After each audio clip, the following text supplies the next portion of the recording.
Hello students, how are you? All well? Okay, today's lecture is about exercise of chapter number 5 and here is your first example. Answer the following questions regarding Earth's magnetism. A vector needs three quantities, two components and one angle. Two components and one angle means total three quantities is required for its specification. Name the three independent quantities conventionally used to specify the Earth's magnetic field. Okay, तो सबसे पहले देखते हैं कि earth magnetic field में जो specify होना चाहिए वो एग्जैक्टली क्या है. तो ध्यान से देखते हैं.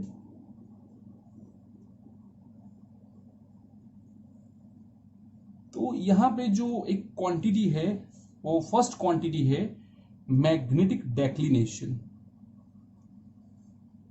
Okay, magnetic declination. दूसरी क्वांटिटी जो है वो है मैग्नेटिक डिप एंगल, और उस डिप एंगल की डेफिनेशन में हॉरिजॉन्टल कंपोनेंट्स का भी यूज होता है. तो HE means three quantities, one declination, one dip angle and one horizontal component to describe Earth's magnetic field. मतलब कि अगर डेक्लिनेशन ना हो तो भी हमें समझ में नहीं आएगा, डिप एंगल ना हो तो भी समझ में नहीं आएगा, और दोनों को समझने के लिए हॉरिजॉन्टल कंपोनेंट को समझना जरूरी होता है. वर्टिकल कंपोनेंट उतना यूजफुल नहीं है. ठीक है, चलो next. The angle of dip at location in southern India is 18 degree. Would the expect a greater or smaller dip angle in Britain? Okay, तो यहां पे बात हो रही है सदर्न इंडिया में. मतलब अगर हम लोग फिगर को ड्रॉ करें,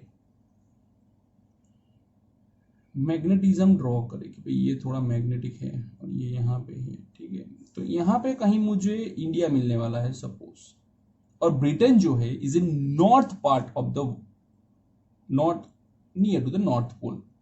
not exactly on the north pole but near to the north पोल.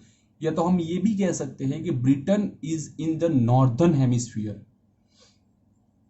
तो हमें पता है कि डीप एंगल इक्वेटर पे क्या होता है, छोटा, और इक्वेटर से पोल पे जाते जाते डीप एंगल की वैल्यू जो है वो इंक्रीज होती जा रही है.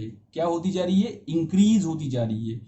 तो जो सदर्न पार्ट है, ठीक है, वहां पे डीप एंगल जो है वो स्मॉल है, जो कि इंडिया की बात हो रही है, और नॉर्थ पे जाते जाते वो इंक्रीज होगा. सेम साउथ पे जाते जाते भी इंक्रीज होगा. तो India is nearly to the almost on the equator, इसीलिए इंडिया पे 18 डिग्री जितनी छोटी वैल्यू होगी तो ब्रिटेन पे मोर देन 18 डिग्री होगी. Next. If you made a map of magnetic field lines eight Melbourne in Australia, would the lines seems to go into the ground or come out of the ground? क्या होगा? तो देखते हैं. Suppose ये है हमारा अर्थ,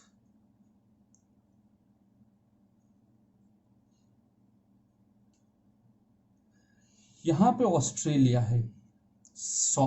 Australia जो है वो सदर्न हेमिस्फीयर में है, और हमारी बात से ये पता चलता है कि ऊपर की जगह पे मैग्नेटिक फील्ड अंदर जाता है और नीचे की जगह से बाहर आता है.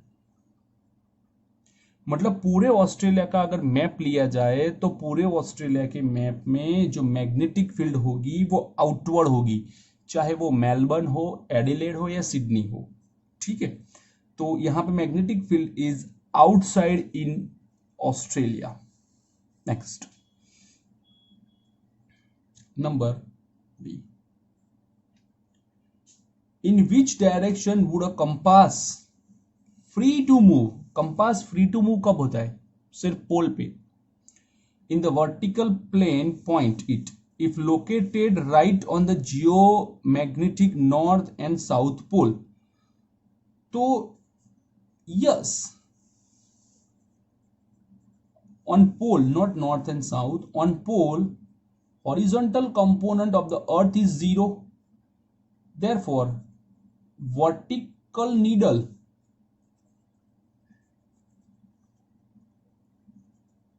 can move freely. Vertical needle can move freely. Next, E, the earth's magnetic field is claimed roughly approximate the field due to a dipole of magnetic moment 8 to 10 raised to 22 joule per Tesla located at its center. Check the order of magnitude on this number in some way. Okay, यहाँ पे बोला है कि भाई एक order मुझे check करना है कि भाई अर्थ का जो मैग्नेटिक फील्ड है, ठीक है, वो कुछ उसकी मैग्नेटिक मोमेंट दी है, तो वो फील्ड कितने वैल्यू के आसपास होना चाहिए। एक काम करते हैं हम लोग, पहले इक्वेटर पे चेक करते हैं कि भाई ये मैग्नेट यहाँ पे दिया है अर्थ का, ठीक है, ये अर्थ का मैग्नेट है, ठीक है, और मुझे इस पॉइंट से इस पॉइंट का डिस्टेंस मेजर करना है, ये है 6400 किलोमीटर। तो यहाँ पे जो आर होगा डिस्टेंस, वो होगा 6.4 10 raised to 6 मीटर। ओके, तो let's move.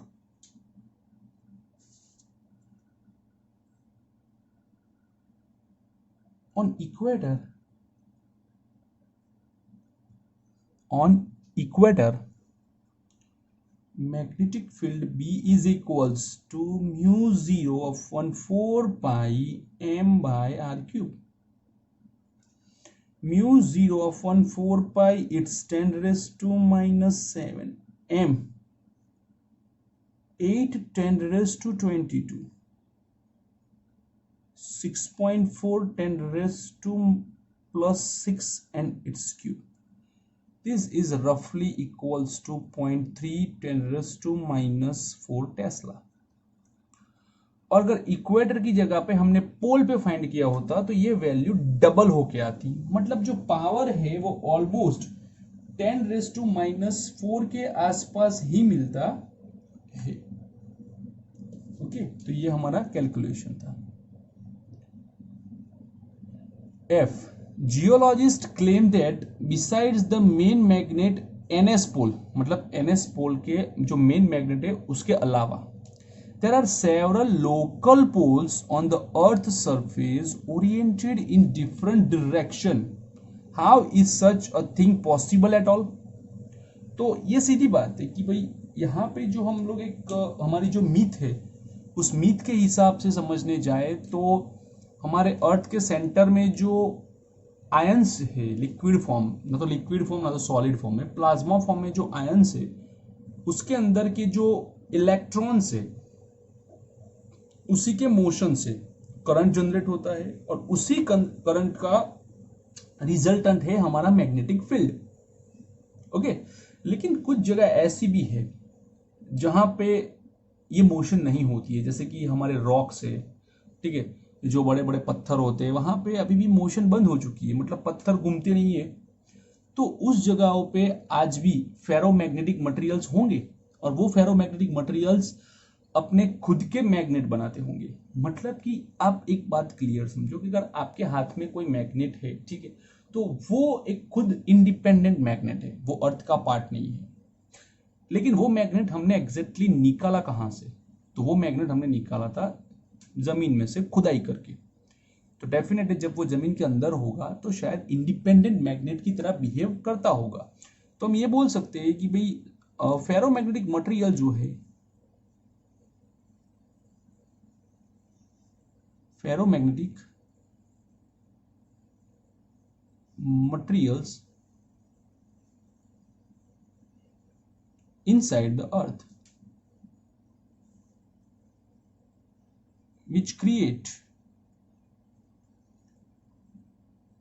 their own magnetic dipole moment, and due to this they create their own magnetism,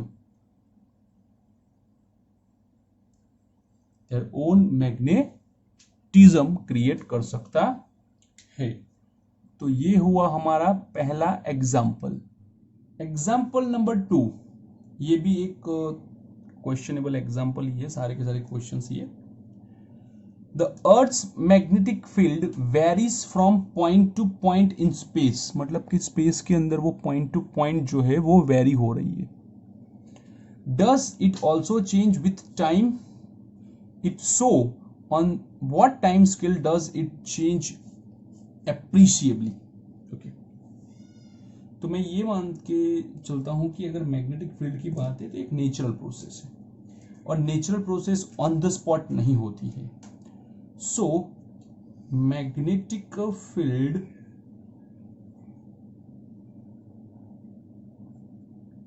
takes too long time, maybe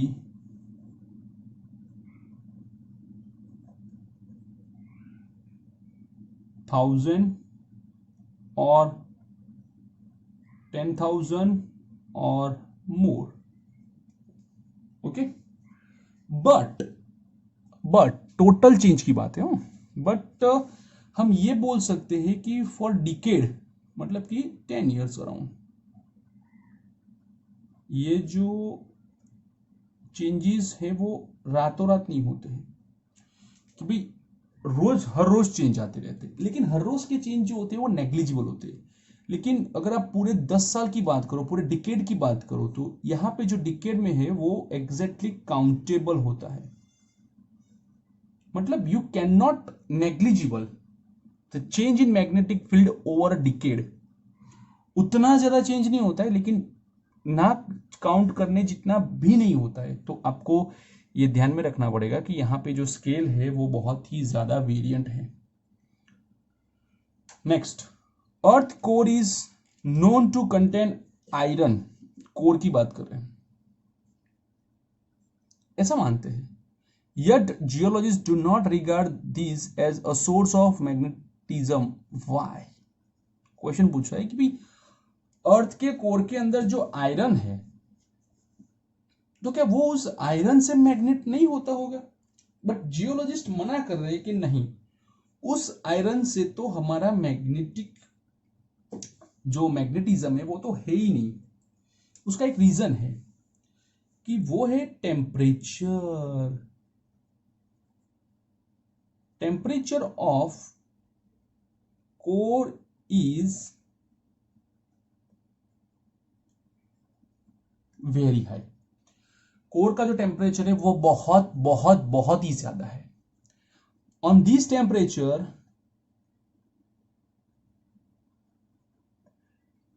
iron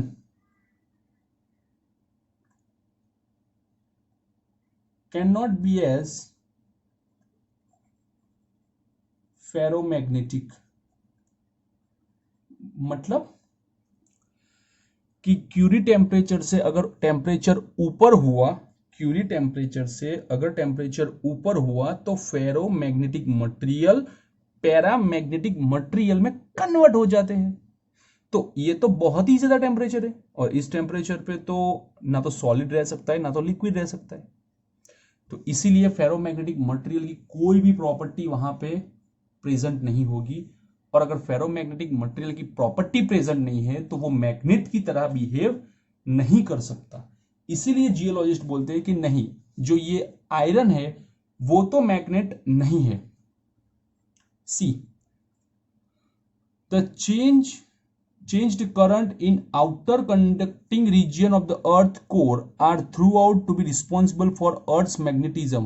What might be battery?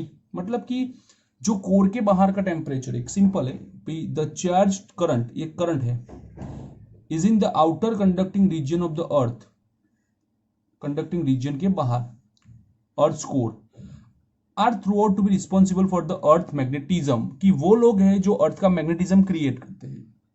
तो उन लोगों को energy कौन देता है?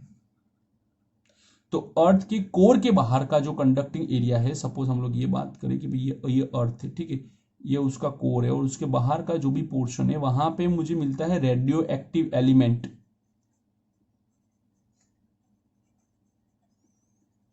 जिसकी radio activity से यहां पे एनर्जी क्रिएट हो सकती है। तो एनर्जी क्रिएट क्यों होगी? Because of radio active element. हम चैप्टर नंबर 13 में ये पढ़ेंगे कि रेडियो एक्टिव एलिमेंट जो होते हैं वो कितने ज्यादा पावरफुल होते हैं एनर्जी देने में, ठीक है, उस टाइम पे वहां पे ज्यादा डिस्कशन होगी। D, the earth may have even reversed the direction of its field several times during its history of 4 to 5 billion years. How long geologists know about the Earth's field in such distant part? तो अभी मैंने आपको बताया और एक बार और बताता हूं, ठीक है, कि एक सिंपल सा कोई भी एक रॉक ले लो, ठीक है, चलो हम लोग ले लेते हैं हिमालय। एक एग्जांपल के तौर पे हमने हिमालय लिया। हिमालय में से अगर वो कोई भी पत्थर लेके आते हैं, ठीक है, तो वो पत्थर क्या होता है? This is a solid material. अगर इस पत्थर के अंदर आयरन है तो उस आयरन का फेरोमैग्नेटिक फॉर्म होगा। कौन सा फॉर्म होगा? फेरोमैग्नेटिक फॉर्म होगा। और इस फॉर्म के अंदर आयरन एक इंडिपेंडेंट मैग्नेट होगा। अब ध्यान से सुनना, बहुत सारी ऐसे सिस्टम है जिससे ये रॉक की एज पता कर सकते हैं वो लोग, और वो जिस एज पे बना होगा उसी एज पे ये इंडिपेंडेंट मैग्नेट बना होगा।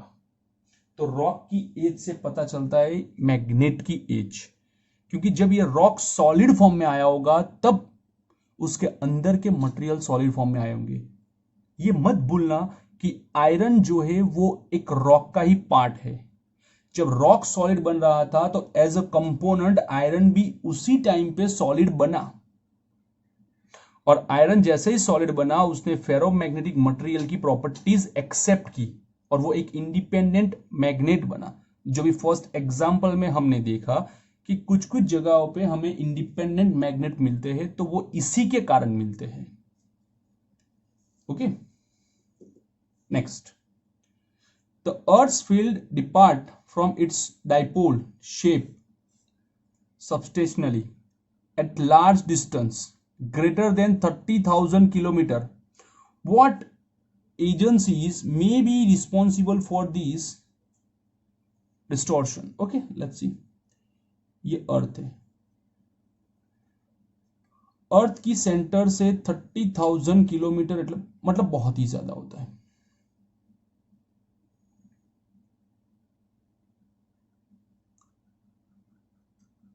ये हुआ, ठीक है, और ये जो पार्ट है उसे क्या बोलते हैं?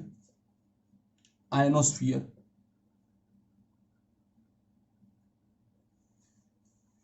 क्या बोलते हैं? Ionosphere.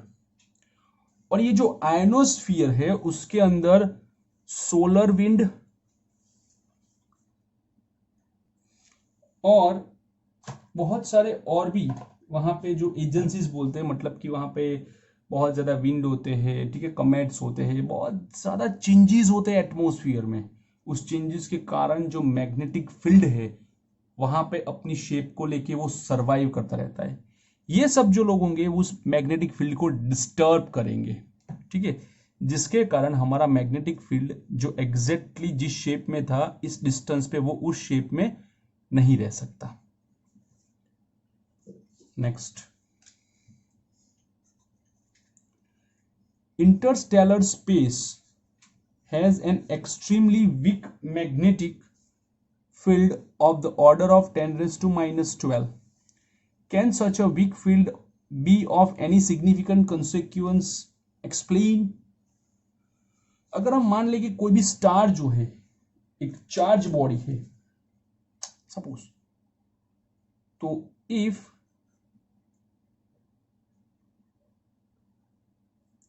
charge body moves in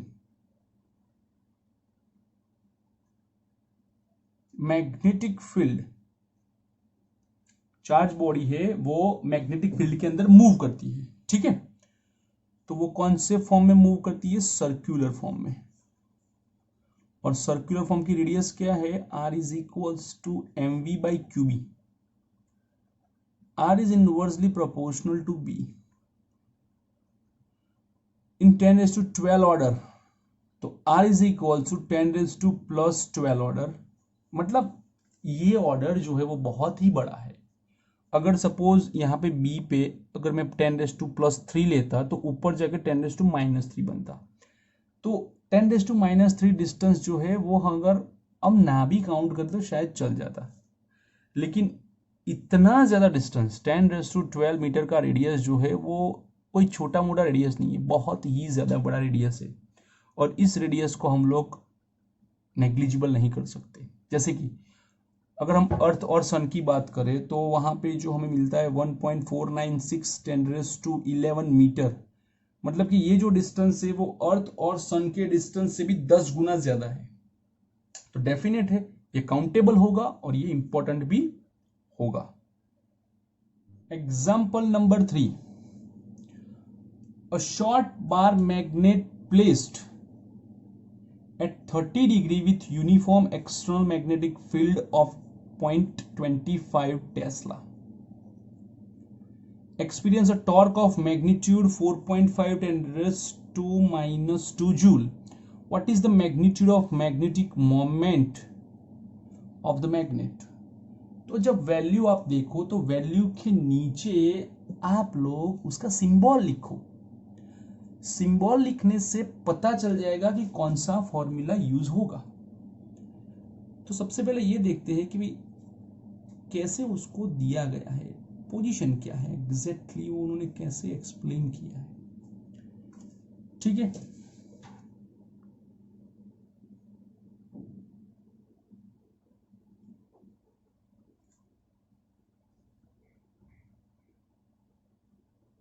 ये है, ये उसकी एक्सिस है, ठीक है। और यहां पे बनता है 30 डिग्री का एंगल, ठीक है। शॉर्ट बार मैग्नेट जो है वो यहां पे दिया है, क्लियर। तो जो टॉर्क एक्सपीरियंस होगा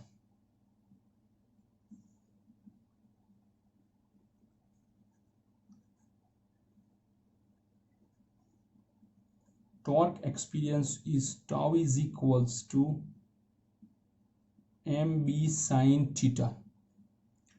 Magnetic moment m is equals to tau divided by d sin angle is 30 degree. Now torque is 4.5 10⁻², 0.25 sin 30 1/2, it's 0.36 joule पर टेस्ला और एम्पियर इंटू मीटर स्क्वायर। आप दोनों में से कोई भी लिख सकते हो। तो ये है आपका example number 3। Example number 4, a short bar magnet of magnetic moment 0.32 joule per Tesla is placed in a uniform magnetic field of 0.15 Tesla. If bar is free to rotate in the place of the field, what orientation would the correspond to its? First is in stable condition, other is in unstable equilibrium condition. What is the potential energy of the magnet in each case? तो मुझे हर एक case में जो है वो magnetic potential energy find करनी है, okay. तो आपको ये बताऊं कि भाई फर्स्ट कंडीशन क्या है। तो first condition stable, stable condition के अंदर थीटा इक्वल्स टू 0 होता है। सपोज ये है आपका मैग्नेटिक फील्ड, ओके, NS। अगर बार मैग्नेट की बात करो, ठीक है, वो बार मैग्नेट जो है वो कुछ ऐसे सेटअप होना चाहिए।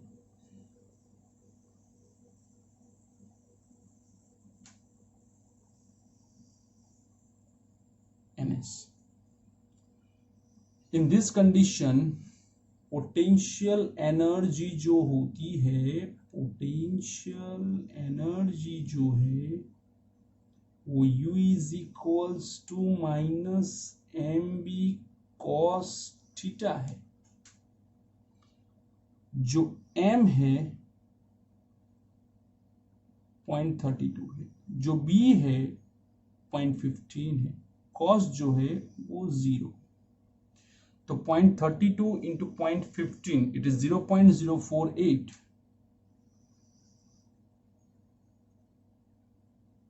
जूल आपको आंसर मिलेगा। नेक्स्ट कंडीशन चेक करो।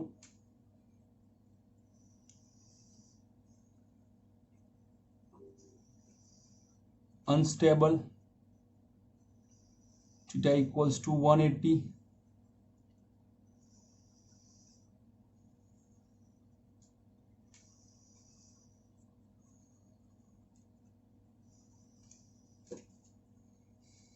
ये आपका मैग्नेट है। रिवर्स कंडीशन मतलब NS, magnetic field is opposite inside the magnet. In this condition potential energy U equals to minus mb cos 180 0.32 0.15 cos 180 minus 1 0.048 joule. तो ये है आपका example number 4। Example number 5, closely wound solenoid of 800 tons means N, area of cross section 2.5 10 raised to minus 4 its A, carries a current of 3 ampere. Find the sense in which the solenoid acts like a bar magnet. What is the associated magnetic field? ठीक है, आपको magnetic moment find करना है। तो यहां पे मुझे solenoid के अंदर जो सोलेनॉइड है उसके अंदर मुझे करंट की जो डायरेक्शन है वो करंट की डायरेक्शन का अगर मैं right hand thumb rule use करूं, कौन सा? राइट हैंड थंब रूल, तो इसके हिसाब से मुझे नॉर्थ एंड साउथ पोल मिलेंगे जो कि एग्जैक्ट बार मैग्नेट के नॉर्थ और साउथ पोल जैसे ही होंगे। दूसरा, उनके जो इक्वेशंस है वो भी ऑलमोस्ट सेम है। तो यहां पे बात करनी है कि भाई मैग्नेटिक मोमेंट जो है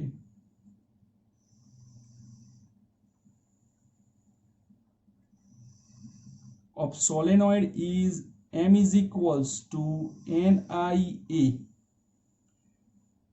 800 3 2.5 10 raised to minus 4। ओके, तो पूरा आंसर जब निकालोगे तो अप्रोक्सीमेटली 0.6 जूल पर टेस्ला आएगा, या तो एम्पियर इंटू मीटर स्क्वायर भी आप लिख सकते हो, वट एवर यू लाइक। ठीक है, तो ये है आपका example number 5। Example number 6, if solenoid in exercise 5.5 is free to turn about the vertical direction in uniform horizontal magnetic field of 0.25 tesla is applied, what is the magnitude of the torque on the solenoid when its axis makes angle 30 degree with the direction of applied magnetic field? आपको m दिया है, पिछले question का ही मुझे use करना है। ठीक है, तो ध्यान से देखो,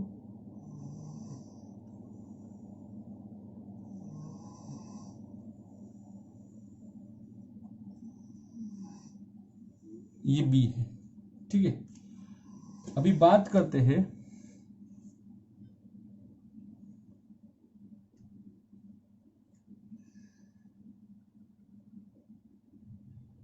ये सोलेनॉइड है। ठीक है, ये उसके टर्न्स है, मैं पूरे टर्न्स नहीं बनाता ताकि वरना मेरा काम खराब हो जाएगा।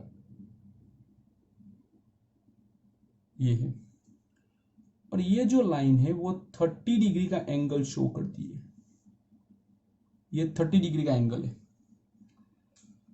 ठीक है, तो थीटा हो गया मेरा। तो जो टॉर्क का फॉर्मूला है वही अप्लाई करो। Torque on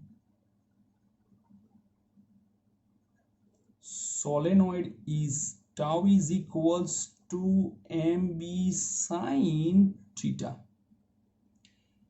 m 0.6, b 0.25, sin 30. It is 0.075 Newton into meter, or you can write joule. This is your example number 6. Example number 7. A bar magnetic moment, ये रहा आपका m, 1.5 joule per Tesla lies aligned in the direction of a uniform magnetic field 0.22 Tesla. What is the amount of work required by an external torque to turn the magnet so as to align its magnetic moment, one normal to the field, normal मतलब theta equals to 90, and opposite to the field मतलब theta equals to 180, and what is the torque यहाँ पे।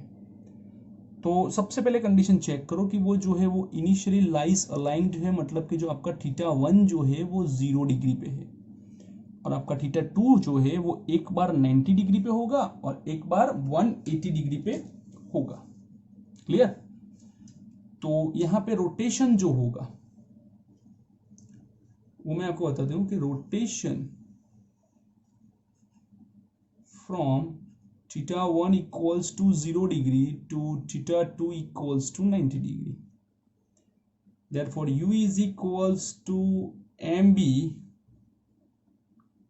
cos theta 1 minus cos theta 2, m 1.5, b 0.22, cos 0 minus cos 90. Cos 0 it's 1, cos 90 it's 0, 1 minus 0 1, तो ये हो गया 0.33 joule. Now next part,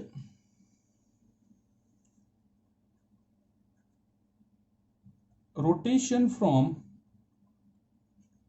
theta 1 equals to 0 degree to theta 2 equals to 180 degree. तो U is equals to mb cos 0 minus cos 180, 1.5 into 0.22 cos 0 1 cos 80 minus 1, 0.33 multiplied 2 equals to 0.66 joule.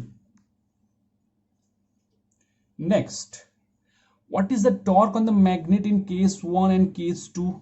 Let's talk about the torque. ठीक है, number 1, torque tau is equals to mb sin theta, 1.5 into 0.22 sin 90. Sin 90 it's 1, so 0.33 joule. Second case, tau is equals to mb sin 180 degree, and sin 180 degree it's 0, तो ये है आपका example number 5.7. 5.8. Closely wound solenoid of 2000 tons means S. Area of cross section 1.6 10 raised to minus 4 meter square means capital A. Carries a current of 4 ampere I, is suspended through its center, allowing it to turn in horizontal plane. What is the magnetic moment associated with the solenoid? First, भाई magnetic moment क्या होगी, तो लिख सकते हैं कि भाई जो मैग्नेटिक मोमेंट ऑफ सोलेनॉइड है उसका फॉर्मूला मुझे अप्लाई करना पड़ेगा. Magnetic moment of solenoid is m equals to nia nia. Take value of n 2000 to 10 raised to 3. Current for area 1.6 10 raised to minus 4. It is 12.8 10 raised to minus 1. 1.28 joule per Tesla. Next, number B. What is the force and torque? दो find करने, force and torque on the solenoid if uniform horizontal magnetic field of 7.5 10 raised to minus 2 Tesla is set up to angle theta equals to 30 degree with the axis of the solenoid. Solenoid की axis पे ये सब हो रहा है. तो चलो देखते हैं कैसे अरेंजमेंट हो रहा है हमारा. ये हमारा मैग्नेटिक फील्ड है यूनिफॉर्म, ठीक है, N2S. ये हमारा सोलेनॉइड है,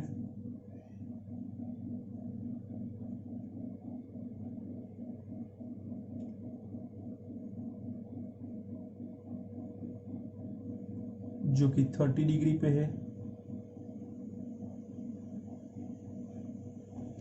ये उसका S पोल है, ये उसका N पोल है, ठीक है. तो इन दोनों के बीच में अट्रैक्शन होगा तो ये होगा Fn.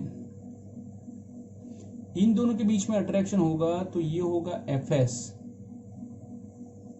तो हम ये कह सकते हैं कि यहां पे जो फोर्सेस है those are equal and opposite. Here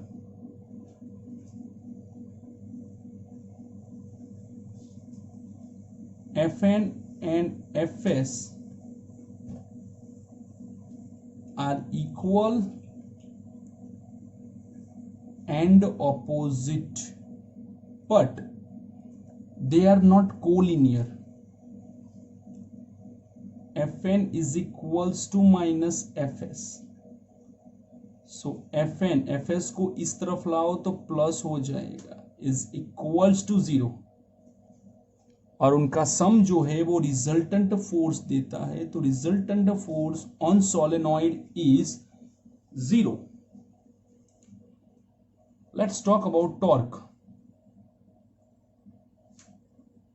torque tau is equals to mb sin theta.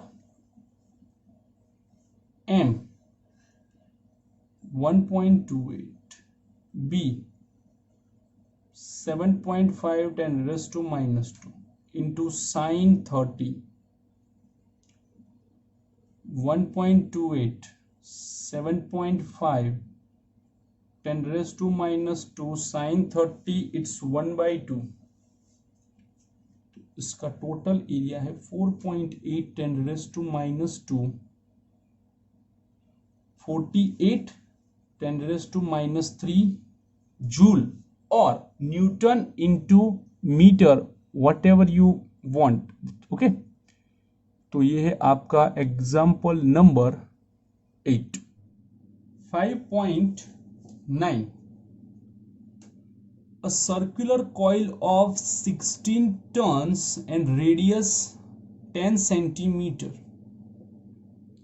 10 centimeter means 10 raised to minus 1 meter, carries a current of 75 ampere rests with its normal plane to an external field of magnitude, यही है मतलब कि इस magnitude के अंदर वो normal feel कर रहा है.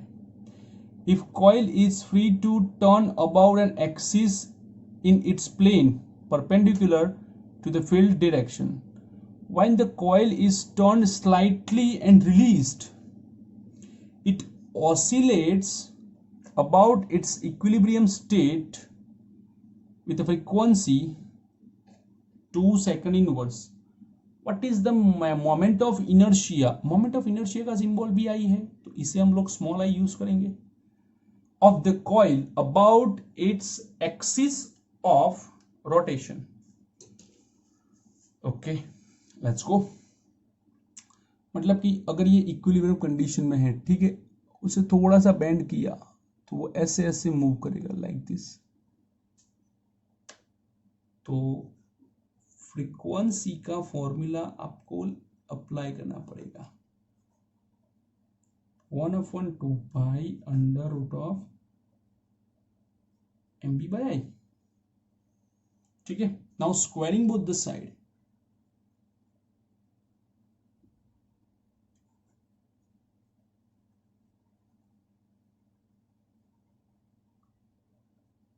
New square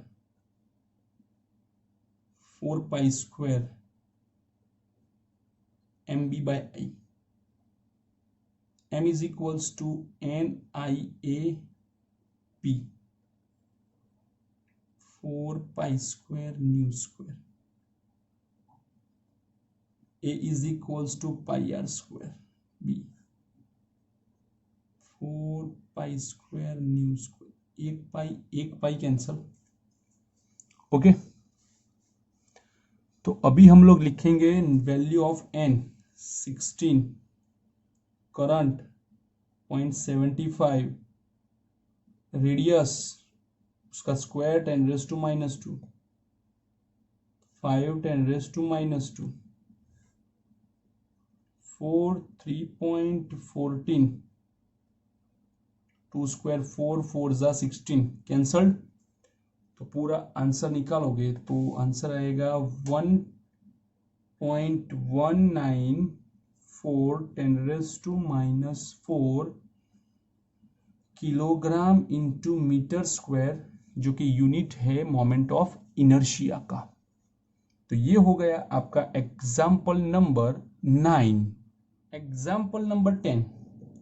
magnetic needle free to rotate in a vertical plane parallel to the magnetic meridian has its north tip pointing down at 22 degree with the horizontal, मतलब कि ये है dip angle. The horizontal component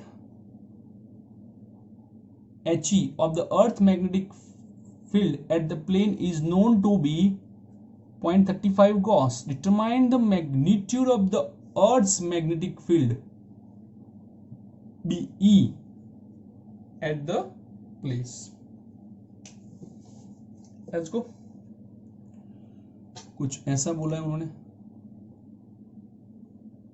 ये magnetic meridian है, ये He consider है, ये vertical Z consider है, और यहाँ पे कुछ ऐसे BE जा रहा है. ठीक है, जहाँ पे ये जो एंगल है वर्टिकल वो कुछ 22 डिग्री है. सो हॉरिजॉन्टल कंपोनेंट जो हमें यूज करना है, not He is equals to BE cos I. BE is equals to He divided by cos I की जगह पे हम लोग लिखेंगे 22 डिग्री. ओके, अब He की वैल्यू देखो गॉस में दी है और वो भी कितनी है 0.35. cos 22 की जो वैल्यू आती है वो 0.9272 आती है फ्रॉम द लॉगरिथम टेबल. और कैलकुलेशन निकालने के बाद कुछ जो आंसर आता है वो है 0.38 कॉस। तो ये है आपका एग्जाम्पल नंबर 5.10। एग्जाम्पल नंबर 5.11, ध्यान से देखो क्या कहता है। A certain location in Africa, a compass points 12 degree west, मतलब कंपास जो है वो डेक्लिनेशन पे वर्क करता है, west of the geographic north, मतलब ये जियोग्राफिक नॉर्थ है, उससे वेस्ट की तरह यहां पे कुछ 12 डिग्री शो कर रहा है। The north tip of the magnetic needle of a dip circle placed in a plane of magnetic meridian points, magnetic meridian में 60 डिग्री मतलब कि dip angle above the horizontal component of the earth's field is measured to be 0.16 Gauss. Specify the direction and magnitude of the earth's field at the location पे क्या होगा? Okay.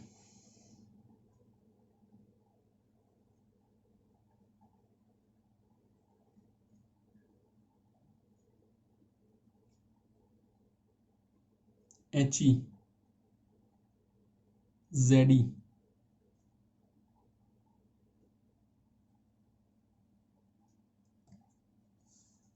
Okay. ये हमारा 12 degree है जो deep angle बनता है। हमारा मैग्नेटिक फील्ड जो है वो 60 डिग्री तक बना देता है। BE 60 degree. Now horizontal component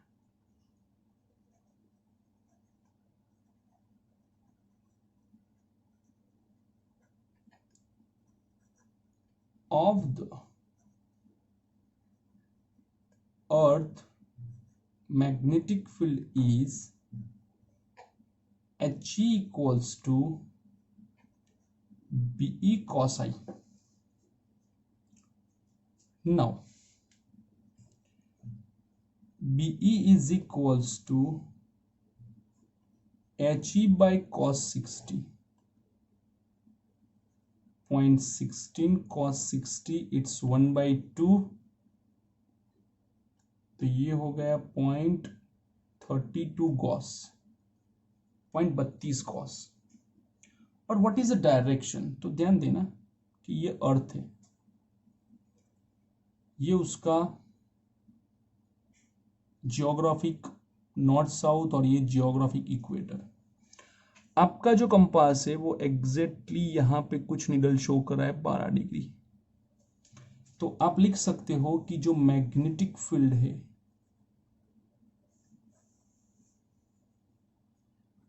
12 degree waste की तरफ, किसका? North, west of north.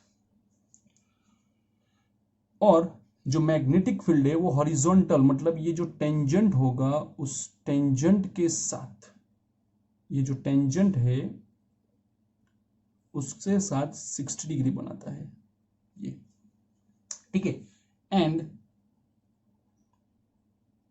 60 degree with horizontal, मतलब कुछ करना नहीं है, जो दिया है उसे सिर्फ वर्ड फ्रेजिंग ही करना है। ओके, तो ये है आपका example number 11। Example number 12, a short bar magnet has magnetic moment 0.48 joule per Tesla. Give the direction and magnitude of the magnetic field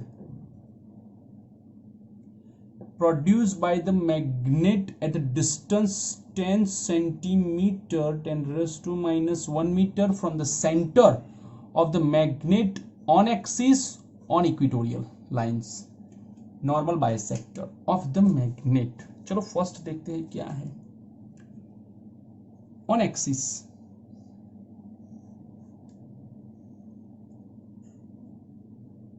ये एक्सिस है, उसके सेंटर से 10 centimetre,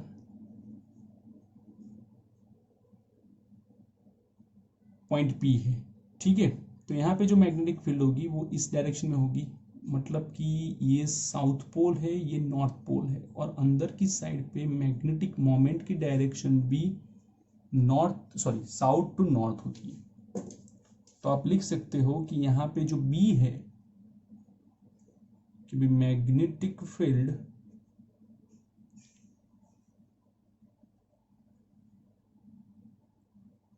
on axis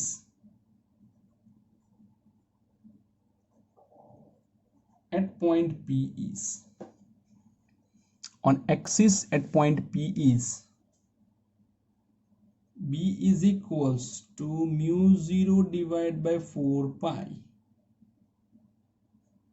2m by r cube, mu 0 4 pi 10 raised to minus 7 to m 0.48 और 10 raised to minus 1 का cube 10 raised to minus 3 0.96 10 raised to minus 4 Tesla,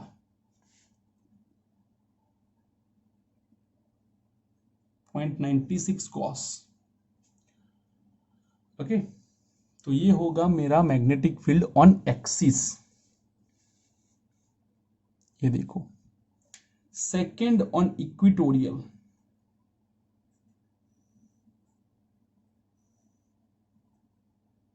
ये N, ये S, ये axis, ये डिस्टेंस है, ये पॉइंट है,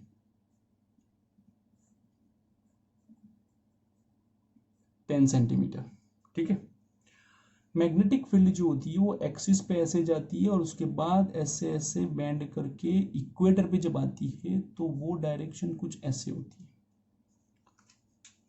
एक बात याद रखना, for the same distance, for same distance, magnetic field on equatorial is a half of the magnetic field on the axis. Magnetic field on the axis is 0.96 by 2, 0.48 Gauss. Okay, now let's talk about the direction. तो पहले में जो direction है वो from south to north, और यहां पे जो डायरेक्शन है from north to south, north to south. Okay, ये देखो नॉर्थ से साउथ, और ये देखो साउथ से नॉर्थ, साउथ से नॉर्थ, साउथ से नॉर्थ।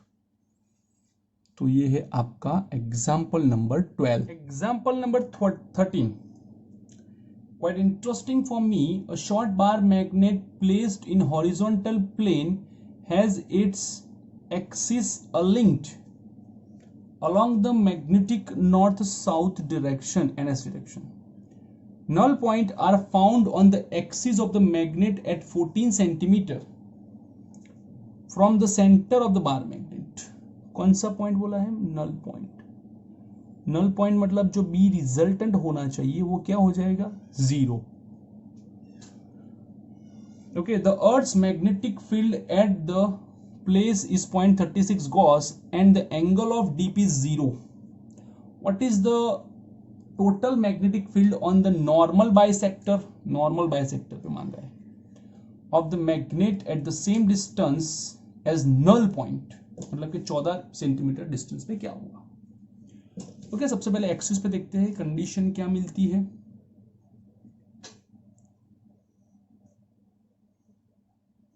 ये एन है, ये एस है, 14 सेंटीमीटर डिस्टेंस, मतलब यहां पे मैग्नेटिक फील्ड इस डायरेक्शन में होता है, बी एक्सिस, सेंटर 14 सेंटीमीटर। अब उन्होंने ये बोला है कि ये जो पॉइंट P है वहां पे रिजल्टेंट मैग्नेटिक फील्ड जो होगा BR वो 0 होगा। तो ऐसा कैसे हुआ? तो ऐसा इसलिए होता है कि जो अर्थ का मैग्नेटिक फील्ड है वो उससे अपोज करता है, मतलब कि horizontal component of the earth HE is opposite to the B axis, जो कि दिया है। At null point field due to magnet B axis is equals to opposite to the horizontal component of the Earth's magnetic field. Simple. Means here B axis is equals to HE. HE equals to BE cos 0, deep angle 0. So B axis is equals to BE, number 1. ये क्यों लिया? क्योंकि अर्थ का जो magnetic field है वो एक constant value रखता है, इसलिए मुझे उसको कंपेयर करना पड़ा। सेकंड पोर्शन क्या है हमारा, तो वो देखते हैं कि भाई इसी डिस्टेंस पे बाइसेक्टर पे कंडीशन क्या होती है।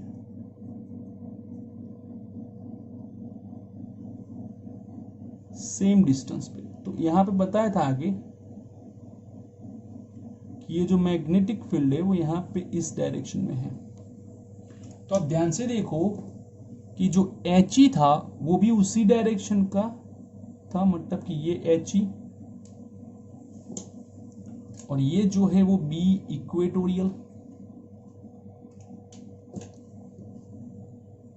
तो ये हम लोग पॉइंट Q ले ले, तो लिखो at point Q total magnetic field is a sum of the equatorial and HE. For a same distance, B equatorial is a half of this, and HE equals to B axis. So it is total 3B axis by 2. और ये देखो BE की value कितनी दी है, 0.36 Gauss. तो 3.36 by 2, 0.54 Gauss, 0.54 Gauss. तो ये है आपका एग्जाम्पल नंबर 13। एग्जाम्पल नंबर 14 क्या बोलते हैं, If bar magnet in exercise 5.13 is turned around 180 degree, इसका मतलब ये हुआ कि जो था उसे मुझे ऑपोजिट करना है। Where the new null point to be located, तो नया जो नल पॉइंट होगा उन्होंने एग्जैक्टली वो नल पॉइंट बाय सेक्टर पे ही मांगा है। तो अब ध्यान से देखो, ये N था वो S हो गया। इस पॉइंट की बात करो तो अभी आपका जो मैग्नेटिक फील्ड है वो S के अंदर जाना चाहिए, मतलब कि इस डायरेक्शन में आना चाहिए, B एक्सिस। ठीक है, और ये तो हमारा HE है ही है, HE और इज इक्वल्स टू BE। तो हम ये बता सकते हैं कि भाई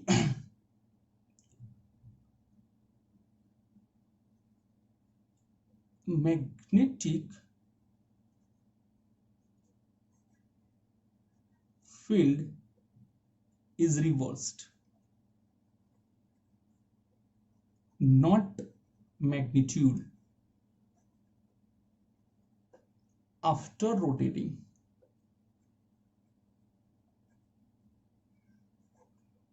magnet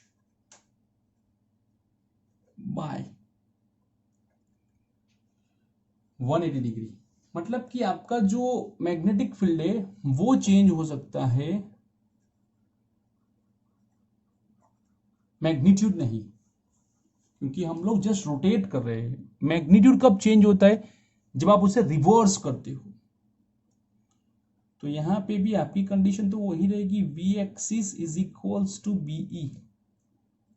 ठीक है, चलो अब आगे आते हैं सेकंड कंडीशन पे। ध्यान से देखना, ऐसे ये जो था वो पहले भी 0.14 सेंटीमीटर था, अभी भी वही है, लेकिन ये भाई जो डिस्टेंस है वो शायद चेंज हो गया। क्यों चेंज हो गया वो मैं दिखाता हूं। यहां पे मैग्नेटिक फील्ड रिवर्स हो जाती है ऐसे, तो ये B इक्वेटोरियल है और हमारा जो अर्थ्स मैग्नेटिक फील्ड है वो तो सेम डायरेक्शन में ही होगा, लाइक दिस। तो ये भी ई है। क्लियर? तो किसी पॉइंट पे, some point at distance d1 BE equals to B equator, BE is equals to B axis, B equator। क्यों? क्योंकि अगर नल पॉइंट फाइंड करना है तो इन दोनों को अपोजिट करना पड़ेगा। B एक्सिस μ0 4 पाई 2m बाय 14 मतलब 0.14 क्यूब। इक्वेटर पे μ0 14 पाई m divided by d1 cube. ये दो कैंसल, ये m कैंसल, पलटो तो जरा। 0.14 cube by 2 is equals to d1 cube. चलो d1 फाइंड करना है तो क्यूब रूट ले लो। क्या लेना पड़ेगा? क्यूब रूट 0.14 डिवाइडेड बाय √2 और उसका क्यूब रूट। क्लियर? तो आपका आंसर कुछ आएगा 0.1116 मीटर 11.16 सेंटीमीटर।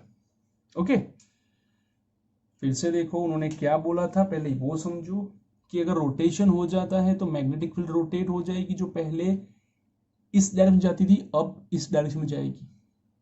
लेकिन उस पॉइंट पे एच ई और इक्वल्स टू बी था। जब हमने रोटेट किया तो हमारा इक्वेटर इस साइड पे चला गया, बी इस साइड पे चला गया। कोई पॉइंट d1 डिस्टेंस पे B equals to B equator, लेकिन बी इक्वल्स टू क्या है? B axis. तो मैंने एक्सिस और इक्वेटर का फॉर्मूला अप्लाई कर दिया। μ0 4 पाई μ0 4 पाई कैंसिल हुआ, m कैंसिल हुआ और उसमें से मैंने d1 को फाइंड कर दिया। Very simple. ओके, तो ये था आपका example number 14। Example number 15। A short bar magnet of magnetic moment 5.5 × 10⁻² joule पर टेस्ला, ये था m, is placed with its axis perpendicular to the earth's field direction,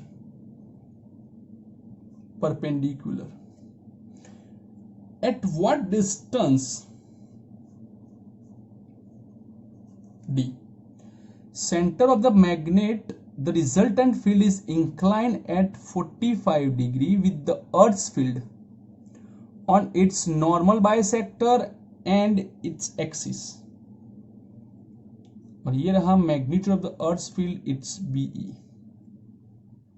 Ignore the length of the magnet in comparison to the distance involved, मतलब कि आपको वो cancel करना है। Okay, चलो आगे बढ़ते हैं। क्या दिया है वो देखते हैं।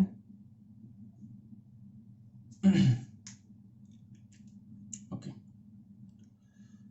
सबसे पहले फिगर ड्रॉ करते हैं इक्वेटर की, बाइसेक्टर की।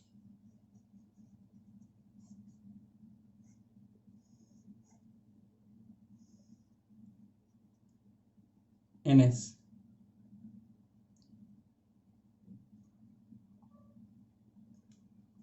ये रहा। यहां पे जो बाइसेक्टर पे होगा वो इस डायरेक्शन में होगा बी इक्वेटर।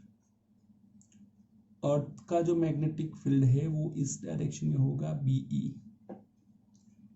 ओके,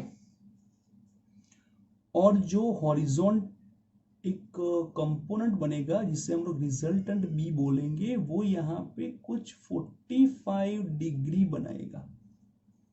क्या बनाएगा? 45 डिग्री बनाता है। तो अगर tan थीटा अप्लाई करो 10 45, तो फिगर को एक बार और ध्यान से बनाते हैं। इसका पैरेलल कंपोनेंट ऊपर ले लो, तो ये हो गया मेरा ट्रायंगल रेडी। ये बीई, सॉरी ये बी, ये बीई, ये बी इक्वेटोरियल, ये 45 degree. So tan phi is the opposite side of one adjacent side. Tan 45, it's 1. B equatorial, it's equals to BE. BE equals to B equatorial. Okay, let's substitute the value. BE 0.42 10 raised to minus 4. B equator mu 0 4 pi m by r1 cube. r1 cube subject mu 0 upon 4 pi 10 raised to minus 7. M is given 5.25 10 raised to minus 2 divided by 0.42 10 raised to minus 4. ये हो गया 12.5 10 raised to minus 5. Okay, तो फिर से लिखते हैं कि भाई R1 क्या है. 12.5 10 raised to minus 5. So 125 10 raised to minus 6. Take cube root. 5 10 raised to minus 2 meter. 5 centimeter. Okay, let's go. Now one axis.